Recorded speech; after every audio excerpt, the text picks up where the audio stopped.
आज में जहाँ मिले सबन को अन, छोट बड़ा सब संबस है, रहरास रहे प्रसन्न, रहरास रहे प्रसन्न। सभी का पहले तो बहुत बहुत धन्यवाद। देखो यहाँ आके, यहाँ भी और कैंपस में भी, मैं +2 के बाद कुरुक्षेत्र यूनिवर्सिटी में गया, वहां भी काफी सीखने को मिला और यहाँ आके भी कुछ सीखने को मिला, क्योंकि कई विचारधाराओं का मेल, कई विचारधाराओं में पले बड़े हुए, तो उन विचारधाराओं में क्या फर्क है, कैसे एक विचारधारा अपना काम करती है और कैसे ह्यूमन डेवलपमेंट मतलब लोगों का विकास कैसे एक विचारधारा के द्वारा होता है, वो हमें सीखने को मिला। जैसे कैंपस में भी थे हम, तो कैंपस में हमने दोनों तीनों विचारधारा, मेनली जो मैं समझता हूँ इंडिया में 3 तरह की ही विचारधारा काम करती है। मार्क्स की विचारधारा कैपिटल जो कम्युनिज्म है, और एक कैपिटलिज्म। इंडिया में जो कैपिटलिज्म है वो सोशल कैपिटलिज्म है, प्योर कैपिटलिज्म है नहीं, क्योंकि मार्केट फेल है। और जो एक विचारधारा जो लगातार लगभग 5-10 साल, 5,000 साल या इससे भी ज्यादा लंबी गए तो उससे चलती आ रही है, वो हमारी है ब्राह्मणवादी विचारधारा। उन सबसे आप वाकिफ है। तीनों विचारधारा, एक विचारधारा वो है जो लोगों को दबा के काम करती है, जो लोगों में भेदभाव की स्थिति को मतलब भेदभाव उत्पन्न करती है कि एक दूसरे को श्रेष्ठ या नीचा स्थापित करने की जो कोशिश करती है, वो विचारधारा मेरा मानना है कि वो विचारधारा ब्राह्मणवादी विचारधारा है। उसके बाद अगर हम बात करें कम्युनिज्म की, तो इंडिया में अगर मैं जितना समझ पाया हूँ कैंपस में रह के, और मेरे जितने कम्युनिस्ट साथी हैं उनको देखने से और उनकी एक्टिविटी को देखने से, क्योंकि सर भी शायद ऐसा ही समझते हैं और मेरा मानना भी ऐसा ही है।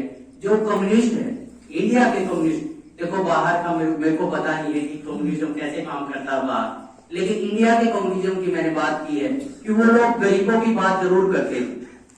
वो मैक्सिमम आपको मिलेंगे कि गरीब मतलब ज्यादातर गरीबों के उत्थान की बात करेंगे, लेकिन मेरा मानना है कि जो इंडियन कम्युनिस्ट है वो शायद गरीब की बात, गरीब को गरीब रखने के लिए ही करते हैं, गरीब को अमीर बनाने के लिए नहीं करते हैं।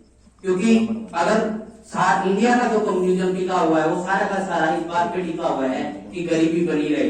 अगर गरीबी खत्म हो जाती है इंडिया से, मतलब जो डाइवर्जन है हमारे बीच, जो भेदभाव है, अगर वो खत्म हो जाता है, शायद इंडियन कम्युनिज्म की कोई औकात नहीं रहेगी, इंडियन कम्युनिज्म शायद नष्ट ही हो जाएगा। क्योंकि इंडियन कम्युनिज्म एक तरह का कोई आधार नहीं है उसका।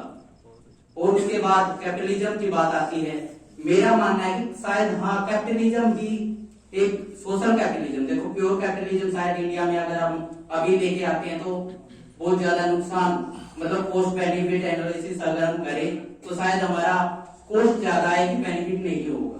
तो सोशल कैपिटलिज्म जिसका सपना, चाहे अम्बेडकर साहब हो, चाहे फूले साहब हो, चाहे रैदास हो, चाहे हमारे जितने भी तमाम संत रहबर या पॉलिटिशियन या रिफॉर्मर जितने भी हुए, चाहे वे हमारे विवेकानंद साहब हो या और कोई भी हो, उन सब ने मतलब इस सोसाइटी में एक ऐसी रूपरेखा तैयार करने की कोशिश की है कि सभी में समानता स्थापित हो।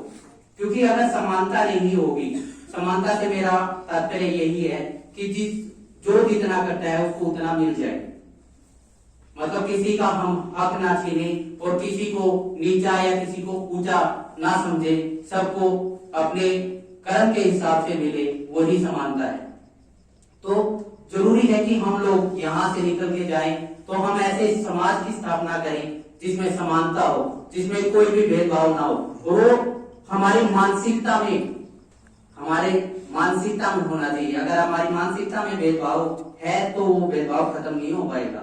जरूरी है कि हमारी मानसिकता में भेदभाव खत्म हो, क्योंकि जब तक मन में रहेगा तो शायद कुछ न कुछ दिक्कतें रहेंगी। और इसका मतलब भेदभाव कैसे खत्म होगा, वो शायद मेरा जो मानना है, देखो मैं अगर कैंपस में बात करता था तो मेरी खुद की रिजर्वेशन के ऊपर है, रिजर्वेशन खासतौर पर इंडिया का जो रिजर्वेशन है उसके ऊपर काफी दोस्तों से बहस भी हो जाती थी समय समय पर। मतलब कई मेरे ब्राह्मण दोस्त थे, काफी दोस्त हैं, ऐसी बात नहीं, तो उन दोस्तों से बहस हो जाती थी। हमारी क्लास में भी ओपन डिबेट होती थी तो शायद कोई भी समस्या है, चाहे वो मतलब सर भी बताते हैं कि जैसे हमारे प्रेम पर्सन की है या किसी और तरह की भी समस्याएं हैं, शायद जब तक बातचीत उन मुद्दों पे बातचीत नहीं होगी उसका सॉल्यूशन नहीं हो सकता, चाहे वो किसी भी तरह का भेदभाव हो। जब भी उस पर ओपन डिबेट होगी, ओपन बातचीत होगी, क्योंकि कई चीजों का सॉल्यूशन ऐसा नहीं है कि सीधे ही निकाला जा सके, हर चीज का सॉल्यूशन बातचीत है, मेरा ये मानना है। तो मैं सर का भी बहुत बहुत धन्यवाद करूंगा और आप सभी का भी।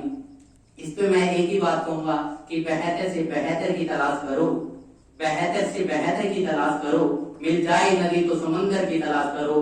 टूट जाता है शीशा अक्सर पत्थर की चोट से, टूट जाता है शीशा अक्सर पत्थर की चोट से, टूट जाए पत्थर ऐसे शीशे की तलाश करो, ऐसे शीशे की तलाश करो। बहुत बहुत धन्यवाद।